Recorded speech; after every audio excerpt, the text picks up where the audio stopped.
Hola a todos, muy buenos días, muy buenas tardes para mí.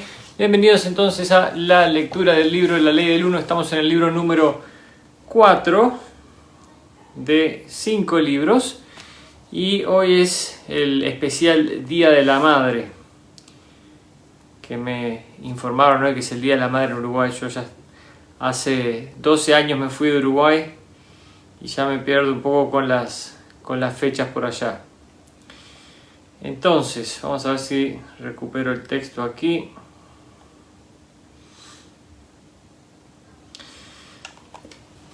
Quedamos en la sesión número 78 y les daré unos minutos mientras ingresan entonces al directo los lectores usuales.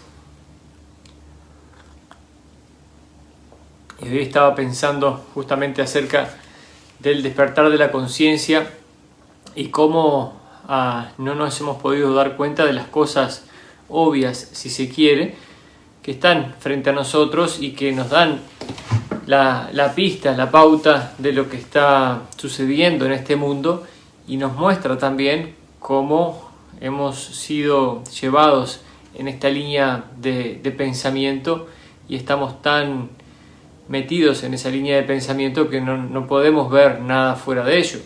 Y pensaba acerca del planeta visto en forma general, global, y cómo la humanidad se siente de alguna manera sola en el universo y no hemos tenido contacto con nadie. Ese es el pensar general de la humanidad, ¿verdad? No estamos hablando de algunos grupos que tienen clara la situación. Entonces es increíble que nosotros podamos pensar que estamos solos en el universo, de que no nos han visitado, y sin embargo es así y no nos damos cuenta. Pero en un universo infinito, el creernos las teorías de que no nos han visitado o de siquiera que estamos solos, esas teorías de que estamos buscando agua en Marte y estamos enviando robots y satélites, es totalmente descabellada la teoría, solamente de pensarlo. Simplemente lo traigo a colación porque hay que entender cómo funciona la mente humana y cómo hoy en día no, ha estado la mente humana programada muy fuertemente.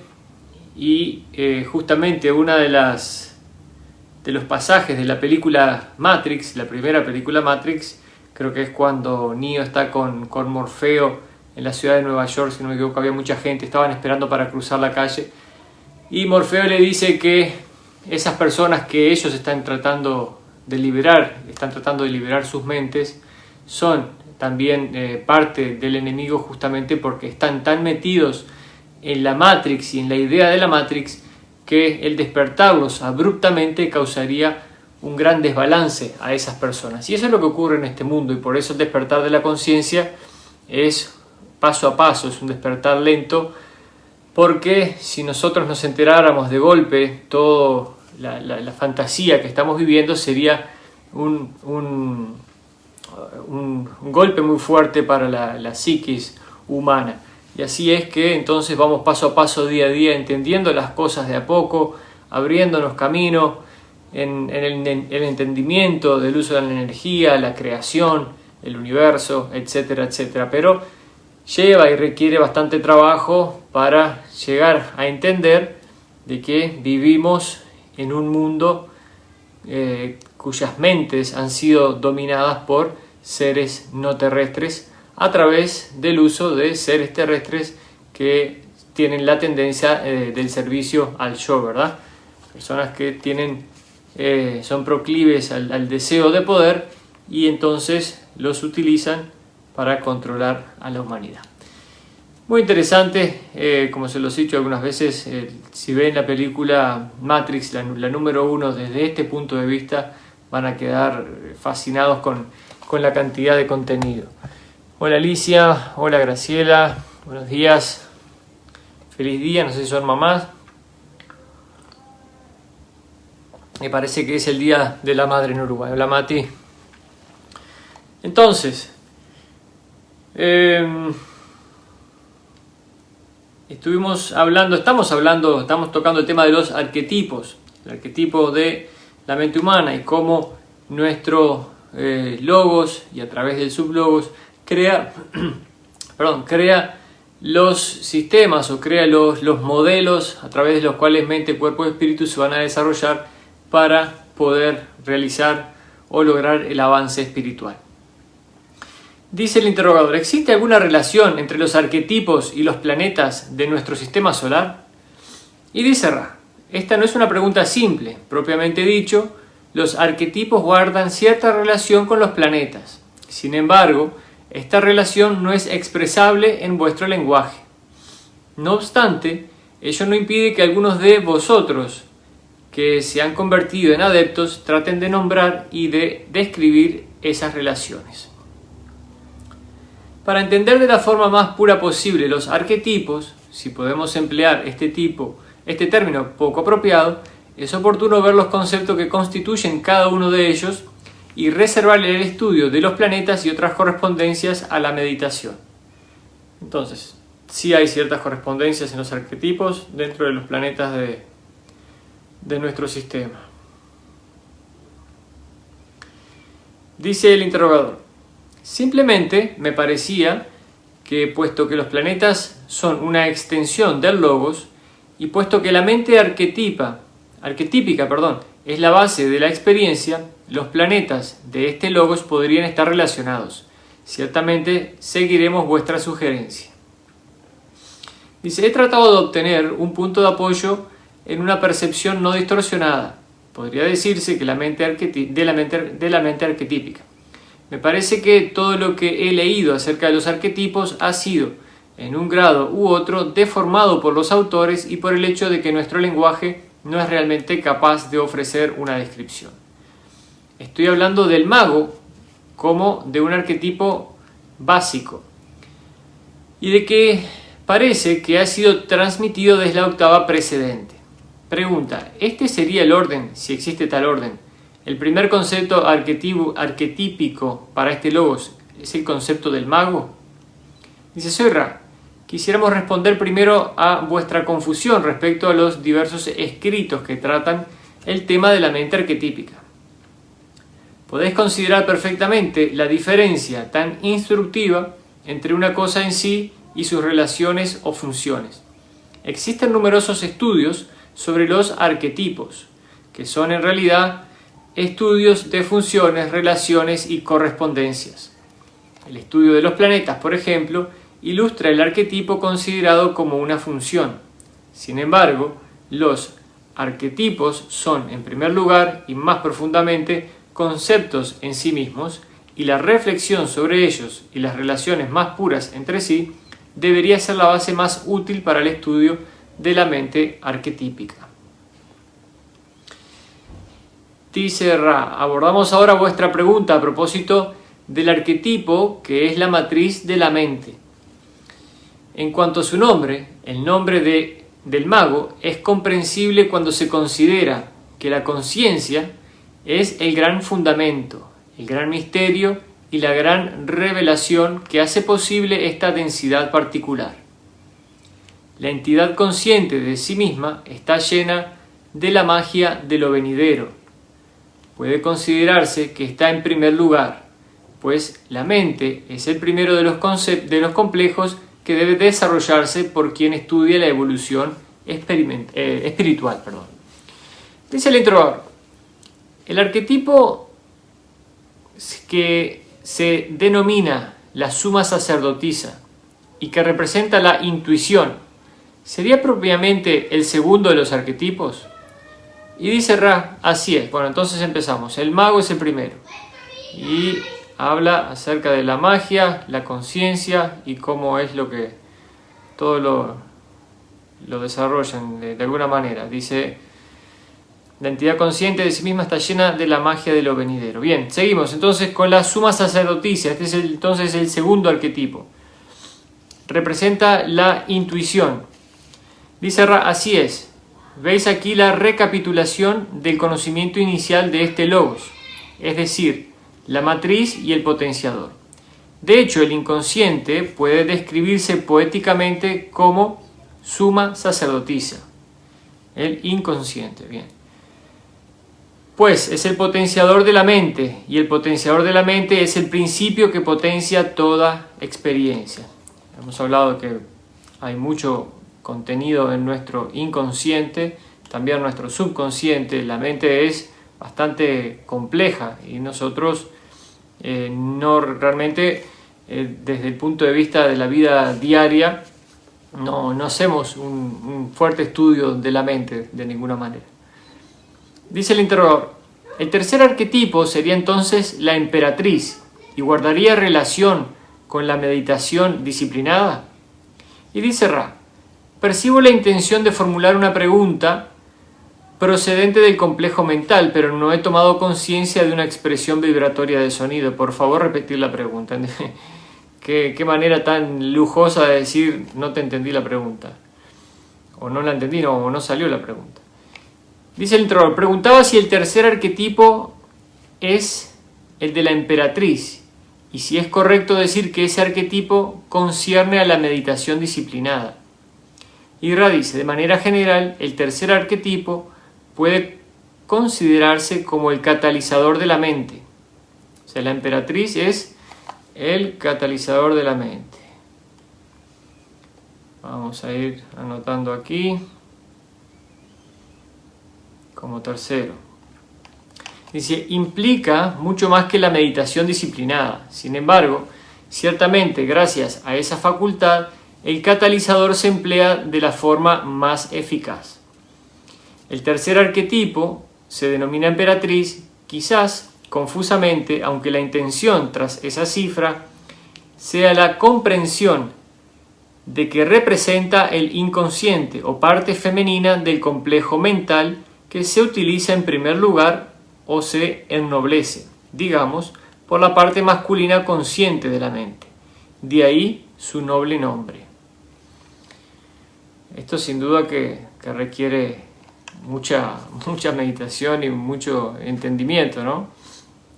Dice el interrogador: el cuarto arquetipo se denomina el emperador y parece guardar relación con la experiencia del prójimo y con el centro energético del rayo verde en relación con el prójimo. ¿Es así? El rayo verde es el chakra del corazón. Dice: soy Ra, es una visión perspicaz. El nombre general del arquetipo 4 puede ser la experiencia de la muerte. En el tarot halláis el nombre del emperador.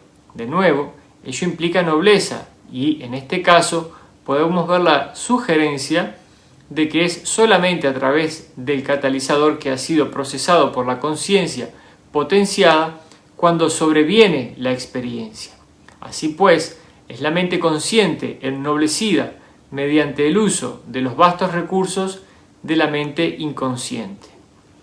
La zona dorsal de este instrumento es en tu mes, está hablando de Carla. Bien, en definitiva, aquí veamos que dice que cuando el catalizador ha sido procesado por la conciencia potenciada es cuando sobreviene la experiencia. En definitiva, cuando tenemos las experiencias hay que realizar un proceso consciente para que el catalizador sirva completamente, ¿no? Dice el interrogador: quisiera preguntar la razón por la que esta sesión ha sido más larga que las anteriores y también si hay algo que podamos hacer para que Carla esté más cómoda. Y dice Ra: este instrumento recibe una transferencia de energía mucho mayor de la habitual, por así decir. Existe un límite de la cantidad de energía de este tipo que podría con seguridad utilizarse cuando el instrumento se encuentre sin reservas físicas. Y hablan un poco de los ajustes, de la energía de Carla, que siempre es todo un tema, ¿no? Y se despide. Entonces, sesión 79 del 24 de febrero de 1982. Vamos a ver qué me pusieron por aquí. ¿Quién más vino? Miriam Costa, buenos días. Hola Zarelda. Entonces, bienvenidas a todas las chicas. Hoy es el Día de la Madre en Uruguay, por lo que me dicen. Espero no equivocarme. Así que tengan buen día. Seguimos, sesión 79. Soy Ra, os recibo en el amor y la luz del infinito creador. Estamos en comunicación con vosotros. Dice: en primer lugar, ¿podrías indicar cuál es la condición? Se le dice: hablan de la transferencia de energía, siempre ellos preocupados, cómo está Carla. Y dice el interrogador, antes de la sesión hemos concluido nuestro ritual de destierro mediante el gesto que nos libera de la personalidad mágica.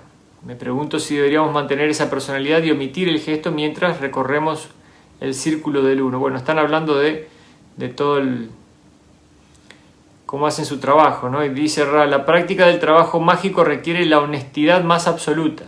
Si estimáis que vuestra capacidad es tal que podéis mantener la personalidad mágica a lo largo de toda la sesión de trabajo, no hay ningún problema en ello. Ahora bien, si os cabe la menor duda, no es aconsejable.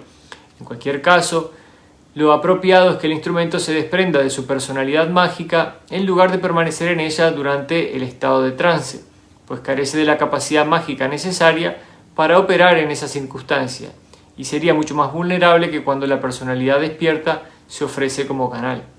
En efecto, este trabajo es de naturaleza mágica en un sentido básico, pero no vale la pena querer llegar más lejos de lo que los pies permiten. En definitiva, ya hablamos un poco de ese tema de la personalidad mágica y cómo ellos, cuando se preparan para realizar el trabajo a través de las cosas que realizan previamente, activan esa personalidad mágica si se quiere. Dice el introductor, quisiera preguntar acerca de la experiencia de tercera densidad de las entidades justo antes de la extensión original de la primera distorsión a los sublogos, destinada a crear la separación de las polaridades. Pregunta, ¿podéis describir de manera general las diferencias entre la experiencia de tercera densidad de estos mente, cuerpo, espíritu y los que evolucionan sobre este planeta en el momento actual? Pregunta complicada, vamos a ver qué dice. Esta materia ha sido abordada con anterioridad, dice, os rogamos que preguntéis algo más concreto. Bueno, concretamente, en la experiencia de tercera densidad, donde solo evolucionó la polaridad del servicio al prójimo, ¿se retiró el velo que cubría el conocimiento de las encarnaciones anteriores a aquellas entidades? Y la pregunta es no. Entonces están hablando de la octava anterior, de la experiencia anterior a la que hubiera las dos polaridades, ¿verdad? El servicio al prójimo y servicio al yo. Entonces pregunta si cuando existió la experiencia donde no existía el libre albedrío y solo existió el servicio al prójimo, si se retiró el velo o no, y dijeron que no. Dice el interrogador, el proceso de reencarnación, pregunta, ¿el proceso de reencarnación era como el que experimentamos aquí, en el que las entidades ocupan y dejan un cuerpo de tercera densidad numerosas veces durante el ciclo? Y Ra le dice, así es. Interrogador, ¿es posible establecer la duración óptima de la encarnación respecto a nuestros años? ¿Y podéis hacerlo en su caso? Dice Ra, el periodo óptimo para la encarnación se aproxima a la medida de tiempo que llamáis un milenio. Claro. 1000 años, una encarnación 1000 años, fantástico, sí, cómo no. Hablamos creo que anteriormente de que fue así en algún momento, después por del desbalance de la propia humanidad en cuanto a la energía, se fue disminuyendo eso, ¿verdad?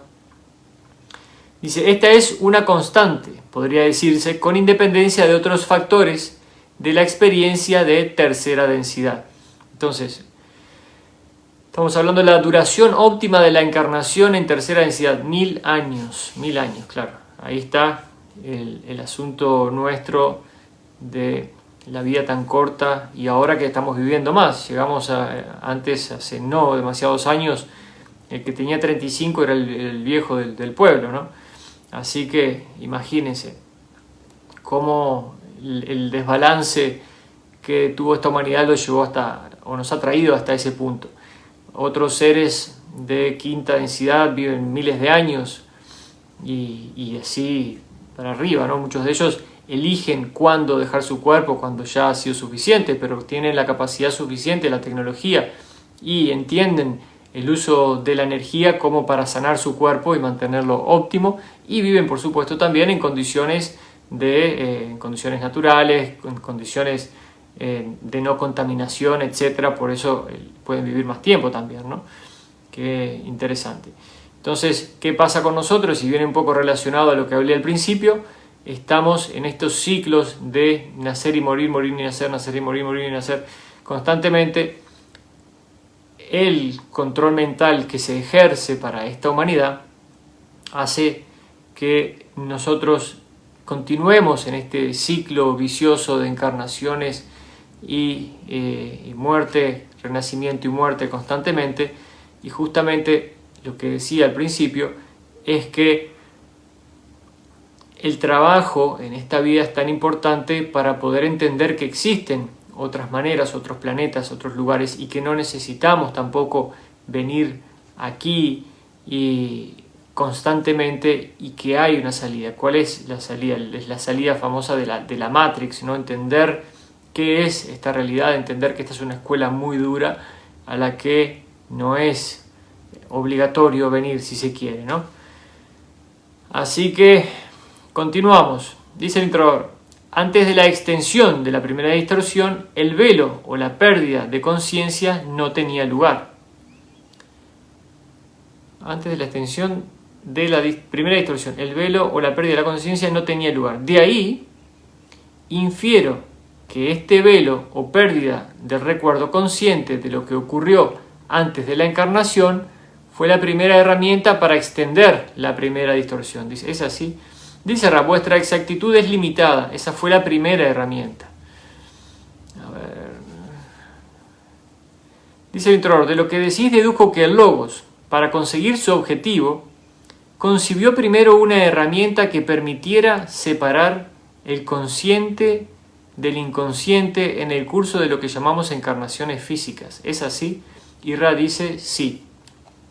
También esto se ve mucho en las terapias de regresión. Lo estoy siguiendo ahora con Dolores Cannon, lo vi con Aurelio Mejía también, el colombiano, y es que justamente cuando se conectan con el subconsciente es como que hablara a otra persona, es como que hablara el yo superior, si se quiere, de la persona, y se identifica como si fuera otra persona, habla de sí mismo como si fuera otra persona. Entonces, si la señora, por ejemplo, no sé, Laura está en la sesión, dice, bueno, Laura tiene la tendencia de caer siempre en el mismo círculo vicioso de lo que sea, bueno, pero habla en tercera persona. Entonces le deja los consejos también a Laura y se realizan los procesos de esa manera. Es bastante interesante cómo quizás habita el consciente, el que somos ahora, ustedes y yo, lo que estamos hablando, pero detrás nuestro nos está observando, nosotros mismos nos estamos observando desde otro punto de vista mucho más amplio, y nos ve cómo reaccionamos. Es algo así. Dice el interrogador: igualmente, de ello deduzco que se concibieron muchas otras herramientas que se emplearon después de aplicar la primera, el denominado velo. ¿Es así? Y dice Ra: hubo perfeccionamientos. Interrogador: antes de esta puesta en práctica de la herramienta del velo, la mente arquetípica del Logos era lo que yo consideraría menos compleja que en la actualidad, posiblemente con menor número de arquetipos. Y dice Ra: debemos pediros paciencia. Percibimos un súbito recrudecimiento de la distorsión conocida como dolor en el brazo izquierdo. Os rogamos que no le toquéis. Vamos a examinar el cuerpo mental y a tratar de recolocar la extremidad para que la sesión pueda continuar. Repetir la pregunta. Dice Ra: podéis continuar. Bueno, ahí parece que Ra hace algún ajuste energético en Carla, y esto también lo vi en una sesión con Dolores Cannon muy impresionante, cuando el ser que estaba siendo canalizado habla del estado de la persona y le pide a Dolores Cannon en aquel momento que hiciera ciertas cosas para ayudarla energéticamente, ¿no? Es increíble la complejidad del cuerpo humano. Dice el introductor: gracias. Antes de extender la aplicación de la primera distorsión, ¿cuántos arquetipos existían? Y dice Ra: 9. Entonces de 9 pasamos a 22, se complicó el asunto. Dice el introductor: supongo que estos 9 eran 3 de la mente, 3 del cuerpo y 3 del espíritu. ¿Es así? Y Ra le dice: así es. Interrogador: supongo que en el sistema del tarot esos arquetipos corresponderían aproximadamente, en cuanto a la mente, el mago, el emperador y el carro. ¿Es así? Y Ra le dice, no es correcto. ¿Podés decir en qué corresponden? Zohar dice, el cuerpo, la mente y el espíritu contenían y operaban bajo la égida de la matriz, el potenciador y el significante, que no sé lo que significa. El significante de la mente, el cuerpo y el espíritu no es el mismo que el significante de los complejos mental, corporal y espiritual. Bueno, seguimos. Interrogador dice, ahora comprendo lo que querías decir en la sesión anterior cuando decías que para extender el libre albedrío, el significante debe convertirse en complejo. Parece que el significante se ha convertido en el complejo que comprende el tercero, el cuarto, el quinto y el sexto y el séptimo de la mente, el décimo del cuerpo, el decimoséptimo del espíritu, y es así. Así es, pregunta, no es correcto. Bueno, aquí la verdad que esto yo lo considero bastante complicado, por lo menos lo es para mí. No logro comprender exactamente qué es lo que tratan de decir con todo esto. Incluso el interrogador, que es una persona muy hábil, parece que no da con el clavo. Y justamente Ra le había dicho que el grupo Ra no le iba a dar todas las respuestas, que era él el que iba a tener que tratar de dilucidar este tema de los arquetipos. Dice el interrogador, ¿podéis decir qué entendéis por el significante debe convertirse en el complejo? Bueno, acá se lo pregunta por lo menos. Dice Ra, ser complejo es estar constituido de más de un elemento o concepto característico. Dice el interrogador, quisiera tratar de comprender los arquetipos de la mente de este logos antes de la extensión de la primera distorsión. Creo que es un enfoque lógico para comprender mejor lo que experimentamos ahora.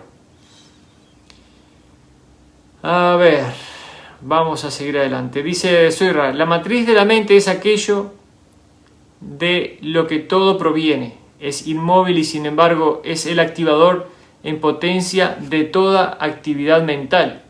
El potenciador de la mente es ese gran recurso que puede considerarse como el mar en que se sumerge la conciencia cada vez más profundamente para crear, idear y hacerse más consciente de sí misma. Hola Ana María, bienvenida. Dice, el significante de cada mente, cuerpo y espíritu puede considerarse un concepto simple y unificado. La matriz del cuerpo puede considerarse como un reflejo de los opuestos de la mente, es decir, el movimiento sin restricción. Finalmente, el potenciador del cuerpo es el que regula la actividad.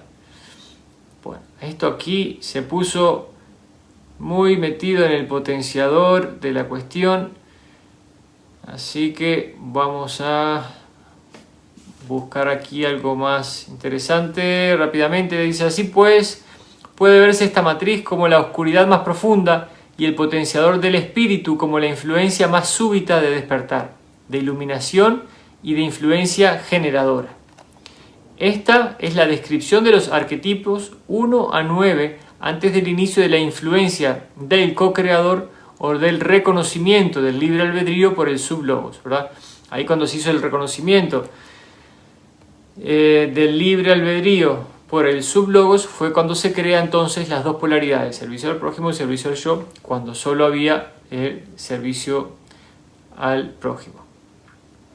Dice el interrogador, el primer cambio al que condujo esta extensión del libre albedrío fue que la comunicación entre la matriz y el potenciador de la mente fuera relativamente imposible durante la encarnación. ¿Es así? Ra le dice, quizás calificaríamos ese estado de relativamente más lleno de misterio que de relativamente imposible. El interrogador dice, la idea fue entonces la de levantar cierto tipo de velo entre la matriz y el potenciador de la mente. ¿Es así? Y Ra le dice, así es. Por tanto, ese velo se encuentra entre lo que llamamos ahora la mente inconsciente y la mente consciente. ¿Es así? Y Ra le dice, así es. Bueno, voy a marcar aquí para intentar... ¿dónde estoy? Aquí. Para intentar después entenderlo un poquito más. Pero también es interesante ver dónde está este velo. Dice, el velo por el que nosotros estamos pasando, y también tiene relación con lo que hablé al principio, ¿verdad? Nosotros traemos aquí el velo del olvido. Entonces vivimos en un planeta que pertenece a una galaxia, Vía Láctea, que tiene billones de planetas y estrellas. Y sin embargo nosotros vivimos en este mundo de espaldas al universo, como humanidad estoy hablando en general, ¿no? Actual e históricamente. Y no estamos creyendo en la vida en otros planetas, por ejemplo. Hay personas a las que hay que convencer, hay personas que tienen el velo todavía tan fuerte, tan denso, que no hay manera de presentarles pruebas para que justamente vean las cosas. Y ahí está el asunto, ahí está la delicadeza de este despertar de conciencia de la humanidad y de este proceso. ¿Y por qué es tan lento? Es porque justamente el despertar o el quitar este velo rápidamente a las personas haría que, o causaría en la mente de las personas, un trauma muy, muy potente, ¿verdad? Hay personas todavía que no entienden o siguen viviendo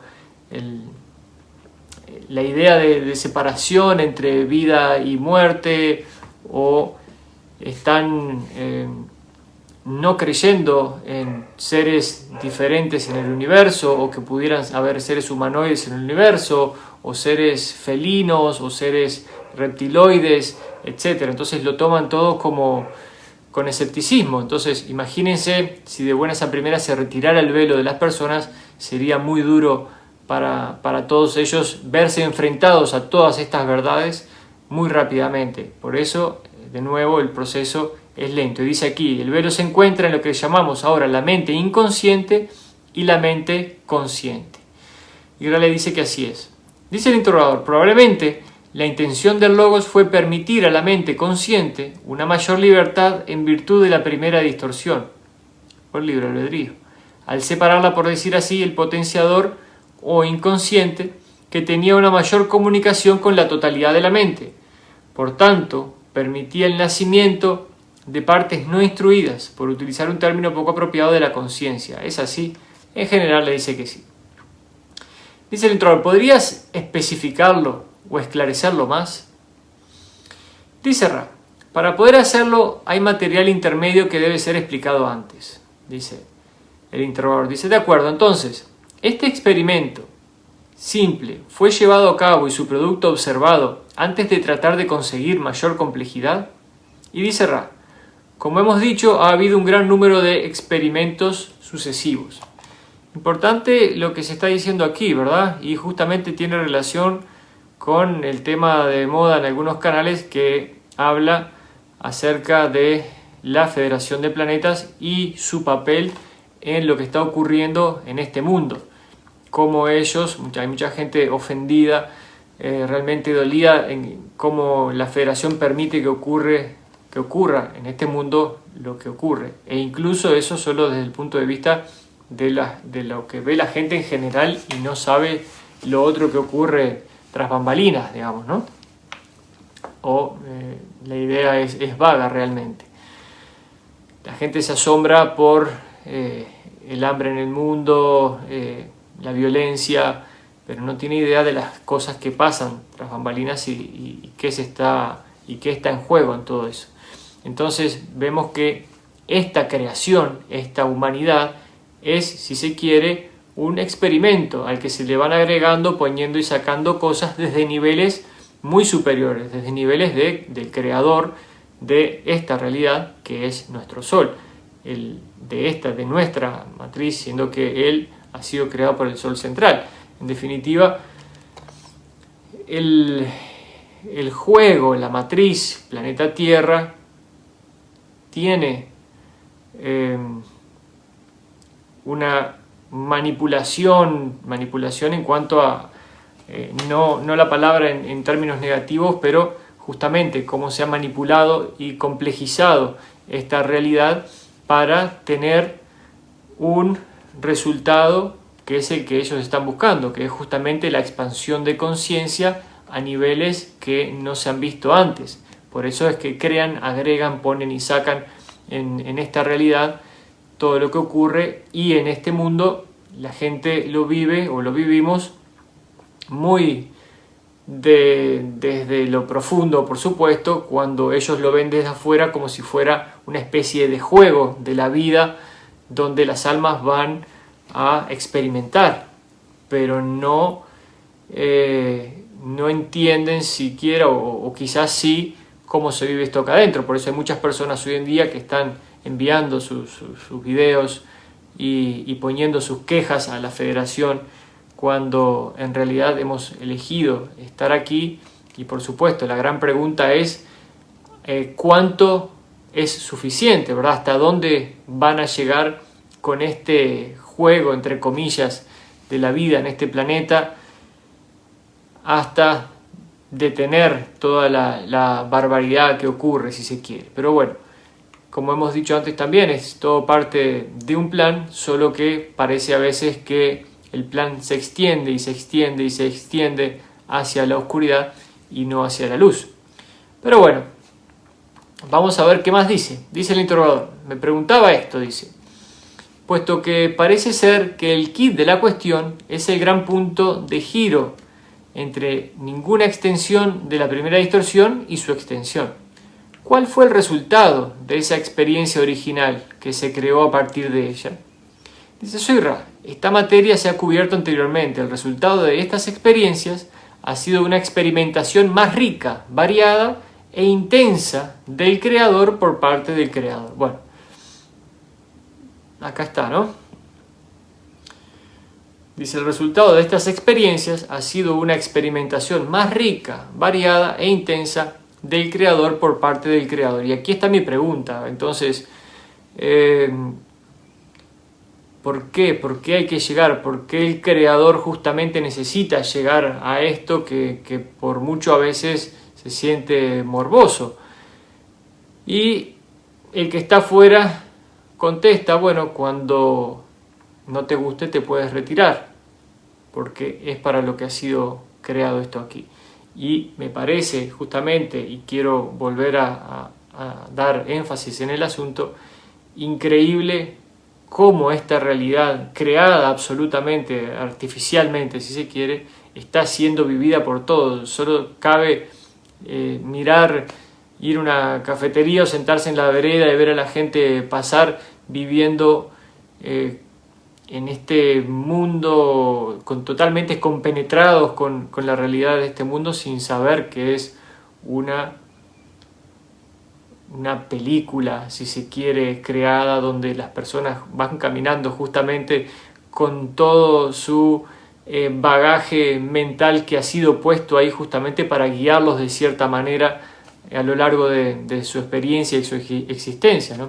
El asunto es que esto produce muchas veces grandes impactos en mente, cuerpo y espíritu, y justamente por eso muchos quedan atrapados en esta realidad y producto de este velo sin saber que existen otras cosas también ahí afuera para poder volver. Me imagino que lo hablamos también anteriormente en el libro, en algún momento el ser despierta y empieza a programar sus vidas, ¿verdad? Antes lo hace automáticamente, se produce automáticamente este reingreso a esta matriz de existencia. Dice el interrogador, es lo que pensaba, dice, posiblemente no he formulado la pregunta correctamente, es difícil de plantear. No sé si vale la pena proseguir con ello, pero a donde quería llegar es, cuando tuvo lugar este primer experimento con el proceso del velo, dio como resultado una polarización del servicio al yo. Permiso.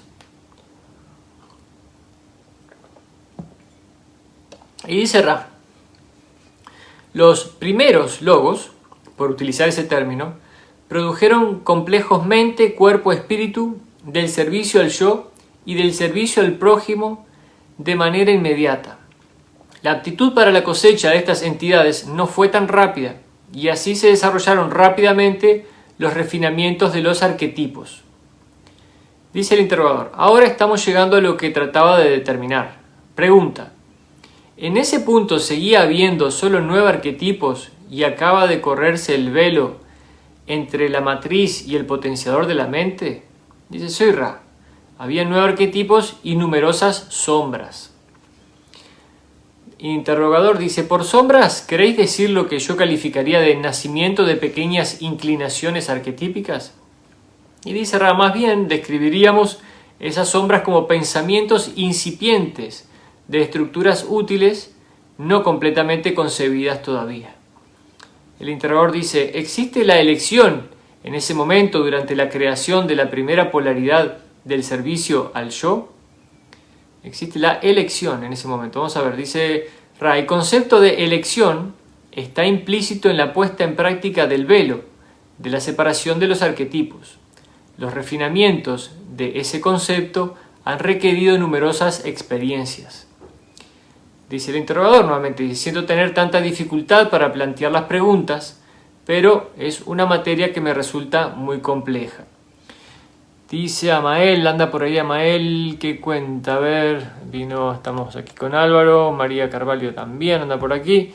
Dice Amael, creo que la gran palabra y desafío a la vez es armonizar. Como todo, nos vivenciamos siendo uno, participando en múltiples focos de conciencia.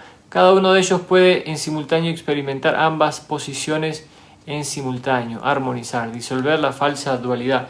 Es muy difícil disolver la falsa dualidad en realidad. Creo que no le pasa a muchas personas. Es muy difícil vernos como uno en general. Es un tema que lo podemos leer aquí, leemos la ley del uno y lo entendemos conceptualmente, pero creo que es difícil llevarlo a la práctica y realmente vernos todos como uno. Por lo menos yo entiendo el concepto teórico, pero no sé si realmente llego a la aplicación del asunto en general, ¿verdad? De entendernos a todos como uno. Si bien se produce el entendimiento mental, no sé si el espiritual está ahí. Pero bueno, eso será cuestión de cada uno y no sé si en realidad se llega a experimentar desde este punto en el que estamos esa unidad en general, ¿verdad? Arreglos de cámara de último momento. Bien. Dice, ¿existía la elección en ese momento durante la creación de la primera polaridad del servicio al yo? Dice, el concepto de elección está implícito en la puesta en práctica del velo o la separación de los arquetipos. Los refinamientos de ese concepto han requerido numerosas experiencias. Dice el interrogador, siento tener tanta dificultad. Bien, me parece interesante que la primera experiencia de aplicación del velo entre la matriz y el potenciador de la mente y viceversa creara la polaridad del servicio al yo. Este parece un punto filosófico muy importante en el desarrollo de la creación y posiblemente el comienzo de un sistema de lo que llamaríamos magia, o no concebido anteriormente. Quisiera plantear una pregunta antes de la extensión de la primera distorsión. Y la pregunta es, ¿el potencial mágico de las densidades superiores era tan elevado como en la actualidad? Cuando se ha alcanzado el máximo potencial de conciencia para cada densidad. Dice, la formulación no es sencilla, lo que quiero decir es, al final de la cuarta densidad, antes de la extensión del libre albedrío, lo que llamamos potencial mágico, ¿era tan elevado como lo es ahora al final de la cuarta densidad? Dice Ra, tal como entendéis la magia, el potencial mágico en tercera y cuarta densidad era entonces mucho mayor que tras el cambio. Sin embargo, había mucho menos deseo y voluntad de utilizar ese potencial. Dice el interrogador, para estar seguro de que os he entendido bien, antes del cambio y de la extensión del libre albedrío, y por ser específico, al final de la cuarta densidad, el potencial mágico en el momento en que no existía más que la polaridad del servicio al prójimo era mucho mayor que después de la separación de las polaridades y de la extensión del libre albedrío. ¿Es así? Y Ra le dice, la capacidad mágica es la capacidad de utilizar conscientemente lo que denomina el inconsciente. Voy a repetir aquí. Dice, la capacidad mágica es la capacidad de utilizar conscientemente lo que se denomina el inconsciente. Nosotros tenemos todos capacidad mágica, ¿verdad? Todas esas personas que caminan por la calle en el centro de su ciudad están utilizando una capacidad mágica a nivel inconsciente, ¿verdad? Están creando su realidad, por decirlo de alguna manera, pero no lo hacen a nivel consciente. Entonces, la capacidad mágica que se desea es aquella de crear, de utilizar conscientemente lo que se denomina el inconsciente. Ahí está entonces la gran capacidad de creación, y todos somos grandes creadores de nuestra realidad, y por eso el dominio de la mente del ser humano ha creado la realidad en la que vivimos y nos tiene a nosotros despojados del entendimiento de que somos los creadores de la realidad. Y eso es lo muy interesante de ver cuando uno ya está, si se quiere, despierto de alguna manera, y ver cómo actúa la sociedad en general a través del velo y del inconsciente, pero no a través de la creación consciente, ¿verdad? Por eso es difícil a veces dirigir a aquellos que no están en la creación consciente, e incluso para los que creemos estar, también es muy difícil por toda la influencia a nuestro alrededor que nos bombardea minuto a minuto con lo que vemos todos los días, ¿no? Por eso es difícil o es un gran ejercicio, y justamente también es parte de esta gran escuela, es el gran ejercicio de crear en medio del caos, si se quiere, crear paz, crear amor, crear abundancia en medio de toda esta creación del servicio al yo. Dice, por tanto, existía la máxima capacidad antes de la innovación del libre albedrío de los sublogos. Bien, antes entonces sí estaban en uso de esta máxima capacidad.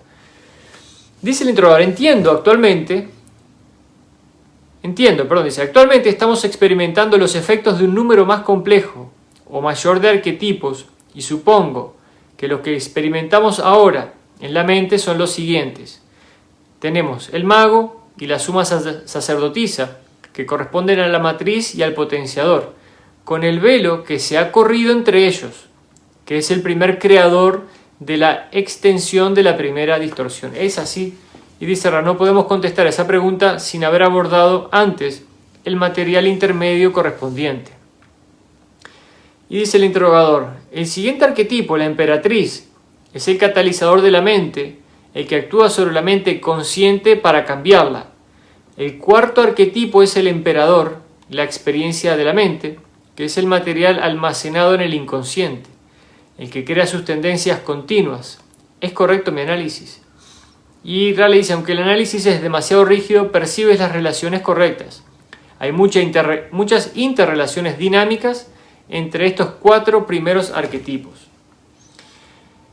Voy a terminar con esta página y voy con los comentarios. Dice el interrogador, pregunta, ¿el sumo sacerdote es una especie de regulador o gobernador de estos efectos, de forma que crea las asimilaciones adecuadas por el inconsciente de lo que llega a través del consciente? Soyra dice, aunque reflexiva, la suposición no es correcta en su fondo. Y entonces le dice el interrogador, ¿qué representa el sumo sacerdote?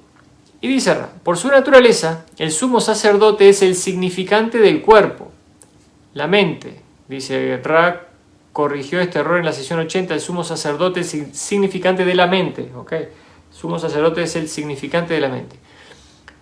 Podemos señalar que las características de las que habláis guardan relación con el significante del complejo mental, pero no están en su fondo. El fondo del complejo mental es la entidad dinámica que absorbe, busca y trata de aprender. Dice el interrogador, entonces, ¿podríamos decir que el sumo sacerdote es el vínculo entre la mente y el cuerpo? Y Ra le dice, hay un fuerte vínculo entre los significantes de la mente, el cuerpo y el espíritu. Vuestra indagación es demasiado vaga. ¿Qué les puedo decir? Lo voy a dejar por aquí porque no quiero entreverar más la sesión hoy.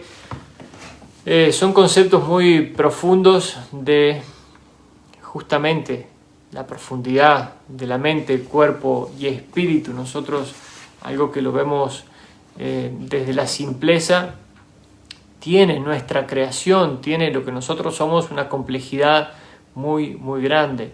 Y cada uno ha programado desde otro plano superior la experiencia que vive. Por eso, por supuesto, a cada uno le llegará el momento de correr ese velo del olvido cuando ha completado el proceso que ha querido venir a hacer a este planeta.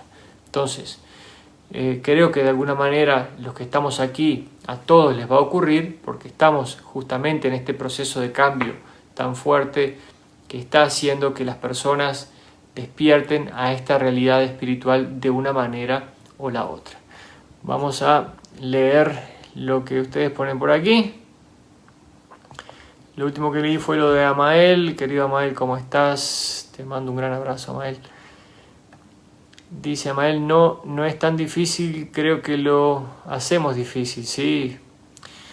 ¿Qué te puedo decir? Por empezar, es un ejercicio, sí. Se experimenta, así es. Siento, todo es muy intelectualizado, ¿sí? También. Dice Alicia, creo que cuando realmente estás desde la conciencia del amor, se logra sentirse uno con el todo, con todos, luz, oscuridad, de una manera muy amorosa y simple. Bueno, no sé si he llegado a ese punto en lo personal, a veces pienso que sí, a veces no estoy tan seguro. Dice, si pones énfasis en puro razonar, te costará vivenciar, sentir, comprender. Bien. Y Amael dice, tal cual Alicia, no siento que todas estas escrituras transmitan el elemento central, amor. Es mucho más que un sentimiento, es una energía sabia, la energía del amor. Así es, sin duda estoy de acuerdo con ustedes, hemos visto cómo la creación inicia en la luz es amor, eso lo menciona aquí, pero creo que todo el libro sí está bastante, desde un punto de vista más, creo que pusiste la palabra aquí, intelectualizado, sí, está desde un punto de vista más intelectualizado. Creo que justamente el interrogador es una persona muy intelectual y tiene, el libro La Ley del Uno tiene esa impronta muy intelectual que es parte de la personalidad del interrogador. Y como hemos visto, justamente el Ra contesta lo que se le pregunta y seguramente Ra como ser en sí debe tener muchísimo amor, por supuesto, solamente por el lugar en que ocupa, por la densidad que ocupa, ¿no? Y el interrogador le pone su parte intelectual y el libro queda de esa manera. Incluso es muy interesante ver cuál es la historia, el fin de la vida del interrogador, y leerlo en profundidad y entenderlo es bastante trágico, si se quiere, lo que le ocurrió a él, o la manera en que se va de este mundo. Y la que tiene ahí la fuerza en el corazón, el amor, es Carla, justamente. Carla es una persona que sí, que si ella hubiera estado haciendo las preguntas, él sería de otro modo, encararía seguramente las cosas más por el lado del amor. Justamente, no sé si es al final del quinto libro o en los comentarios, en algún momento lo leí, que él, el interrogador, quiere experimentar ese amor, esa capacidad de amar que tiene Carla, ¿verdad? Son personas diferentes y cada una es parte de este triángulo de energía, justamente, ¿verdad? Como lo hablamos antes.